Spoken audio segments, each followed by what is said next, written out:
నువ్వంటే ఇష్టం లేని ఆడదాన్ని గుర్తుపెట్టుకో. ఏదో ఒక రోజు ఖచ్చితంగా నువ్వైతే చనిపోవాల్సి వస్తుంది. శాశ్వతంగా ఇక్కడే జీవించలేవు కదా. ఆ రోజు తర్వాత అందరూ మెల్లమెల్లగా నిన్ను మర్చిపోవడం మొదలెడతారు. అలాంటి వాళ్ళ కోసం ఎందుకు నువ్వు అనవసరంగా ఇప్పుడు ఆలోచిస్తున్నావు, బాధపడుతున్నావు చెప్పు? మరణం మాత్రం తప్పదు. అప్పటి వరకు నువ్వు ఎలా ఉండాలో నీ నిర్ణయం, నీ ఇష్టం, నీ జీవితం. ఏం జరిగినా సరే దానికి ఒక కారణం అనేది ఉంటుంది. అలా ఎందుకు జరిగిందో ఇప్పుడు తెలియకపోవచ్చు, కానీ సమయం వచ్చినప్పుడు ఖచ్చితంగా తెలుస్తుంది. అన్నిటికీ కాలమే సమాధానం చెబుతుంది. కాస్త ఓపిక పట్టు చాలు. కోట్లు కూడబెట్టి కడుపు నిండా తినలేని వారికంటే కష్టాన్ని నమ్ముకొని కడుపు నిండా తినేవారే ఎంతో అదృష్టవంతులు. ఇష్టం లేని చోట ఇంద్రభవనం కూడా చాలా ఇరుకుగానే ఉంటుంది. మనసు పడిన చోట పూరె గుడిసి కూడా తాజ్మహల్లా అందంగా ఉంటుంది. గుర్తుపెట్టుకో, సంపదలు ఎన్ని ఉన్నా సరే ఏం లాభం చెప్పు? తృప్తి లేని జీవితం వ్యర్థమే కదా. పూరె గుడిసె బ్రతుకైనా కంటి నిండా నిద్రపోయే మంచి జీవితమే ధన్యం. వాళ్లే అసలు శిశులైన కోటీశ్వరులు. మన జీవితం మంచిగా లేదంటే మన అలవాట్లు, మనం చేసే పనులు మంచిగా లేవు అని అర్థం చేసుకో. వాటిని కాస్త మార్చుకుంటే చాలు, జీవితం హాయిగా ఉంటుంది. నువ్వు ప్రేమించిన వారు దగ్గరున్నప్పుడు అంతా బానే ఉంటుంది. కానీ వాళ్ళు దూరం అయ్యాకే తెలుస్తుంది వారి గొప్పతనం, వారి విలువ. వారు లేకపోతే మనం పడే బాధ ఏంటో అప్పుడు అర్థమవుతుంది.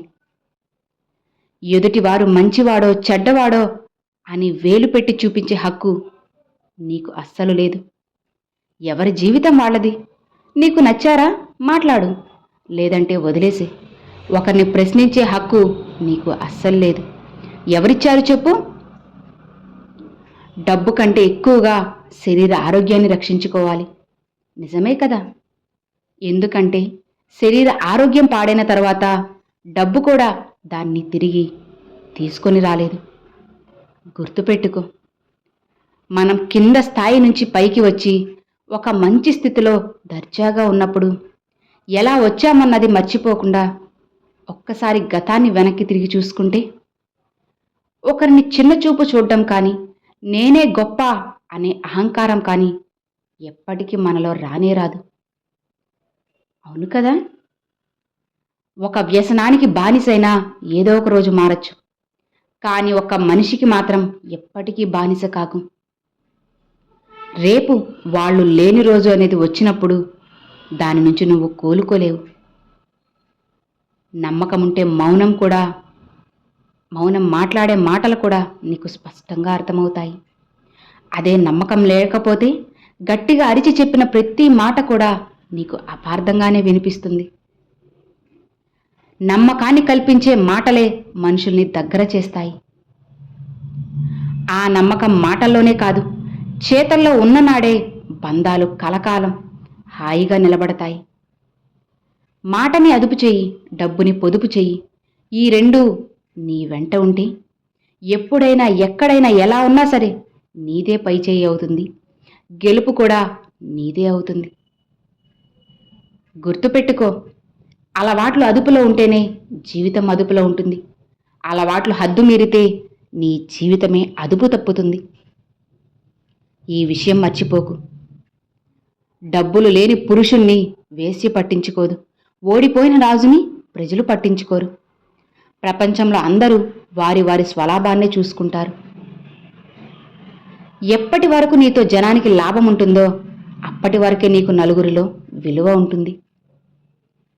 నువ్వెవరినైనా మోసం చేయగలిగావంటే దాని అర్థం మోసపోయిన వారు చేతకాని వారని కాదు, నీ స్థాయికి మించి వారు నిన్ను నమ్మారని అర్థం చేసుకో. చిన్నప్పుడు అనుకుంటూ ఉంటాం మనకి అందరూ ఉన్నారు, తోడుగా ఉన్నారని. పెరుగుతున్నప్పుడు అనుకుంటాం అందరూ దూరం అయితే మనం ఉండలేమని. ఎదిగే కొద్దీ తెలుస్తుంది మనకి చివరిదాకా మనకి మనమే తోడు అని స్పష్టంగా అర్థమవుతుంది. నిద్రపోయే ముందు ప్రతి ఒక్కరికి ఎవరో ఒకరు గుర్తు రావడం సహజమే. కానీ తెల్లారి లేచాక ఎవరైతే మీకు ముందుగా గుర్తుకు వస్తారో ఖచ్చితంగా వారే మీకు అత్యంత ఇష్టమైన వారు, ముఖ్యమైన వారు. నీతి సూత్రాలన్నీ కూడా డబ్బులేని వాడి కోసమే పూర్తిగా తయారు చేయబడ్డాయి. ఎందుకంటే డబ్బు ఉన్న వాళ్ళలో నీతి నిజాయితీలు పాటించేవారు చాలా అరుదుగా ఉంటారు, తక్కువ. అభిమానం అప్పు లాంటిది, దాన్ని ఎప్పుడూ చెల్లిస్తూనే ఉండాలి. గౌరవం సంపద లాంటిది, దాన్ని ఎప్పుడూ కూడా నువ్వు సంపాదిస్తూనే ఉండాలి, ఆపకూడదు. కాగితం నలిపేప్పుడు చెత్తగా చూస్తాం, డబ్బైతే భగవంతుల్లా పూజిస్తాం. మన జీవితం కూడా కాగితమే అని నువ్వు గుర్తుపెట్టుకో. చెత్త అవడం, దేవుడు అవడం మన స్థాయిని బట్టే మారుతుంది అని తెలుసుకో. ఇక నువ్వు ఎలా ఉండాలనుకుంటున్నావో నువ్వే నిర్ణయించుకో. మనకు చేతకానప్పుడు చేసి తీరుతానని హామీ అస్సలు ఇవ్వకూడదు. నీపై నమ్మకం అవతలి వాళ్లకు ఆపదగా మారొచ్చు. ఎక్కడైతే మనం నలుగురం కూర్చొని ఐదో వాడి గురించి తప్పుగా మాట్లాడతామో ఇక అక్కడి నుండే మనం వెళ్ళిపోయిన క్షణం నుంచి మిగిలిన ముగ్గురు మన గురించి అలానే తప్పుగా మాట్లాడతారు. అందుకే ఎప్పుడు ఎవ్వరి గురించి కూడా నువ్వు తప్పుగా మాట్లాడకు. ఒకవేళ ఎవరైనా మాట్లాడుకుంటున్నారా, అక్కడి నుంచి మౌనంగా వెళ్ళిపో. ఎవరైతే రేపటి గురించి ఆలోచిస్తారో వాళ్ళు ఎలాంటి పరిస్థితినైనా ఎదుర్కోవడానికి సిద్ధంగా ఉంటారు. నీతి నిజాయితీతో బ్రతికే బ్రతుకులో రాజసం అనేది ఉంటుంది. ఎందుకంటే ఎవరి కాళ్ళు కూడా నువ్వు పట్టుకోవాల్సిన అవసరం లేదు కదా, ఎవరికీ భజన చేయాల్సిన అవసరం లేదు. అదొక రాజసం, అంతే. అలా బ్రతకాలంటే దమ్ము ధైర్యం రెండూ ఉండాలి.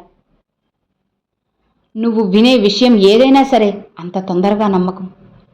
ఎందుకంటే నిజం కంటే అబద్ధానికి వేగం ఎక్కువ కాబట్టి. మనిషి ఎన్ని కోల్పోయినా పర్వాలేదు, కానీ తన ఆత్మవిశ్వాసాన్ని మాత్రం అస్సలు కోల్పోకూడదు. ఆ ఒక్క ఆత్మవిశ్వాసం ఉంటే చాలు, మనం కోల్పోయిన అన్నిటినీ కూడా తిరిగి దక్కించుకోవచ్చు. ఫలితాన్ని ఆశిస్తూ పరిగెత్తకు. పని చేస్తూ పోతే ఆ ఫలితమే నీ వెనకాల పరిగెత్తుకుంటూ వస్తుంది. ఎద్దుల బండికి కట్టిన ఎద్దుల్లో ఒక ఎద్దు దొంగ ఎద్దు అయితే ఆ బండిని లాగడం కష్టమవుతుంది. అచ్చు ఇలానే భార్యాభర్తల్లో ఒకరు దొంగ అయితే ఆ సంసారాన్ని లాగడం చాలా కష్టమైపోతుంది. జీవితమే చాలా భారంగా ఉంటుంది. ఎన్ని చేసినా సరే, అసలు ఎంత ప్రయత్నించినా అవన్నీ కూడా వృధా అయిపోతాయి. గుర్తుపెట్టుకో, నీ పరువు అనేది నలుగురిలో ఉండాలి, నీ కష్టం నీ గడప లోపలే ఉండాలి అని తెలుసుకో. దుఃఖం మనసులో ఉండాలి, చిరునవ్వు ఎప్పుడు నీ పెదవులపై ఉండాలి. బద్ధ శత్రువు కన్నా అసూయతో రగిలిపోరుతున్న మిత్రుడు చాలా ప్రమాదకరం, జాగ్రత్త. వదిలేయడానికి కారణాలు ఉన్నాయని వదిలేసిన దానికి ప్రేమ అనే పేరు మాత్రం అస్సలు పెట్టకు. ఎందుకంటే ప్రేమ ఎప్పుడూ కూడా కలిసి ఉండడానికి కారణాలు వెతుకుతుంది, అంతే తప్ప విడిపోవడానికి కారణాలు వెతకదు. మనిషికి భగవంతుడు ఇచ్చే సమస్యల కన్నా తమకు తాము కొని తెచ్చుకునే సమస్యలే ఎక్కువైపోయాయి. మనుషుల మధ్య అహంకారం, అజ్ఞానం, పెత్తనం, తమకు ఇష్టం వచ్చిన ప్రకారం నడుచుకోవడం, వాటి కోసం పరిగెత్తడం, పేరు కోసం తపన పడడం, ఇతరులను ఎదగకుండా చేయడం, ఇలా మనుషులు తమకు తాముగా ఇరుక్కొని నరకాన్ని పొందుతున్నారు. ఒక స్త్రీ నిన్ను నిజంగా ప్రేమిస్తే నీతో పాటు నీ దరిద్రాన్ని కూడా ఒప్పుకుంటుంది. నువ్వు ఎంత చదివావన్నది నీ డిగ్రీ కాగితాల్లో ఉంటుంది. నువ్వు ఎంత నేర్చుకున్నావన్నది నీ ప్రవర్తనలో ఉంటుంది. నువ్వు ఇక నచ్చడం లేదు అంటే దూరంగా వెళ్ళేవారిని అస్సలు కారణాలు అడక్కు. ఎందుకంటే కారణాలు లేకపోయినా వారికి తగ్గట్లుగా అవి తయారు చేసుకుంటారు. వాళ్ళని ఎక్కువగా నమ్మడం, ఎక్కువగా ఆశించడం, ఎక్కువగా ప్రేమించడం అది నీ తప్పే. ఫలితంగా బాధ కూడా ఎక్కువగానే ఉంటుంది అని తెలుసుకో. మన మేలు కోరే వారి మాటలు లెక్క చేయకపోవడం ఎంత ప్రమాదమో, మనల్ని మోసం చేయాలనుకునే వారి మాటలు నమ్మడం కూడా అంతకన్నా ప్రమాదం. ఎదుటి వారి ఆలోచనలు నీకు తెలియాలి అంటే వారి మాటలు వినాలి, వారి హృదయంలో ఏముందో తెలుసుకోవాలంటే వారి చర్యలను గమనించాలి. గెలిచాక నీతో నడిచే వాళ్ళకంటే నీ గెలుపు కోసం నీ వెంట నడిచిన వాళ్ళని గుర్తుపెట్టుకో. మాట అనేది చావాలనుకునే వారిని కూడా బ్రతికించేలా ఉండాలి, అంతేకాని బ్రతుకున్న వారిని కూడా చంపేలా ఉండకూడదు. అవసరం లేని కోపం, అర్థం లేని ఆవేశం ఈరోజు బానే ఉంటాయి, కానీ రేపనే రోజు అవే మనల్ని ఒంటరిని చేస్తాయని గుర్తుపెట్టుకో. నిద్ర చాలా గొప్పది. అది వస్తే అన్నిటినీ మరిపిస్తుంది, రాకపోతే పోగొట్టుకున్న వాటిని కళ్ళ ముందుకు తెప్పించి బాధ పెడుతుంది. మనకు ఉన్నంతలో సర్దుకుపోదాం అనుకునేవాళ్ళు ఎప్పుడూ ఆనందంగా ఉంటారు. లేనిది కావాలి అని ఆరాటపడేవారు ఎప్పటికీ కూడా సంతోషంగా అస్సలు ఉండలేరు. అందుకే ఆశపడు, తప్పులేదు. అత్యాశకు పోతే మిగిలేది దుఃఖమే అని గుర్తుపెట్టుకో. మర్చిపోకు. గెలుపు వెనక పరిగెత్తడం మాని ప్రయత్నం వెనక పరిగెత్తు. అప్పుడు గెలుపు నీ వెనకే పరిగెడుతూ వస్తుంది. సాధించాలన్న ఆలోచన నీ మనసులో ఉంటే ఎన్ని అడ్డంకులు వచ్చినా సరే విజయాన్ని నువ్వు ఆపలేవు. నమ్మిన వారి కోసం ప్రాణాలు ఇవ్వాల్సిన అవసరం లేదు. ప్రాణం ఉన్నంత వరకు వాళ్ళకి నమ్మక ద్రోహం చేయకుండా ఉంటే చాలు. ఇంకేం చేయాల్సిన అవసరం లేదు. మనల్ని ఇష్టపడని ఆడదాని వైపు కన్నెత్తి కూడా అస్సలు చూడకు. ఎందుకంటే ఇష్టపడి ఆడదాని కలలో కూడా వదులుకోవద్దు. ఇదే అసలైన మగతనం అంటే. అంతేకాని కంటికి నచ్చింది కదా అని కుక్కలాగా మీద పడిపోవడం కాదు. నిజమైన మగాడు తన మీద ఇష్టం లేని ఆడదాన్ని ఇబ్బంది పెట్టడు. ఇష్టపడే ఆడదాన్ని ఎన్ని ఇబ్బందులు ఎదురైనా సరే అస్సలు వదిలిపెట్టడు. మగతనం అంటే వేధించడం, బాధించడం కాదు, ప్రేమతో సాధించుకోవడం. తల దించుకుంటే గౌరవం, తల వంచుకుంటే బానిసత్వం. ఈ రెండిటి మధ్య తేడా తెలుసుకోవడమే సమాజం నేర్పించే బ్రతుకు యొక్క సూత్రం. నిన్ను వేలెత్తి చూపించేవాడెవ్వడూ ఒక్కపూట కూడా ముద్ద పెట్టాడు. అందుకే నీకు నచ్చినట్లు నువ్వు బ్రతుకు. అది కష్టమైనా, సుఖమైనా, బాధైనా, సంతోషమైనా. ఎందుకంటే ఈ జీవితం నీది కాబట్టి. అన్ని పరిస్థితులు మనకు అనుకూలంగా ఉండాలని భావిస్తే అవి ఎదురు తిరుగుతాయి. జాగ్రత్త. వాటికి అనుగుణంగా మనం మారితే మనకు అనుకూలంగా అవి మారుతాయి. బంధుత్వం ఏదైనా సరే నాది అనుకుంటే బాధ్యత, నాకెందుకు అనుకుంటే బరువు అవుతుంది, నాది కాదు అనుకుంటే కనుమరుగైపోతుంది. మనల్ని వద్దు అని దూరం పెట్టిన వారిని ఇబ్బంది పెట్టకుండా మౌనంగా మనమే దూరంగా ఉండడమే మంచిది కదా.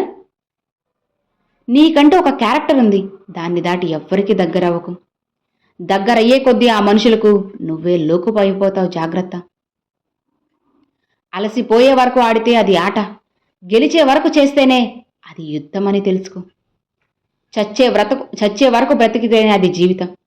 చచ్చినా బ్రతికితే అదే కదా నీ మంచితనం అంటే. ఇక నువ్వు ఎలా జీవించాలి అనుకుంటున్నావో నువ్వే ఆలోచించుకో. అర్థమైంది కదా? Thanks for watching friends.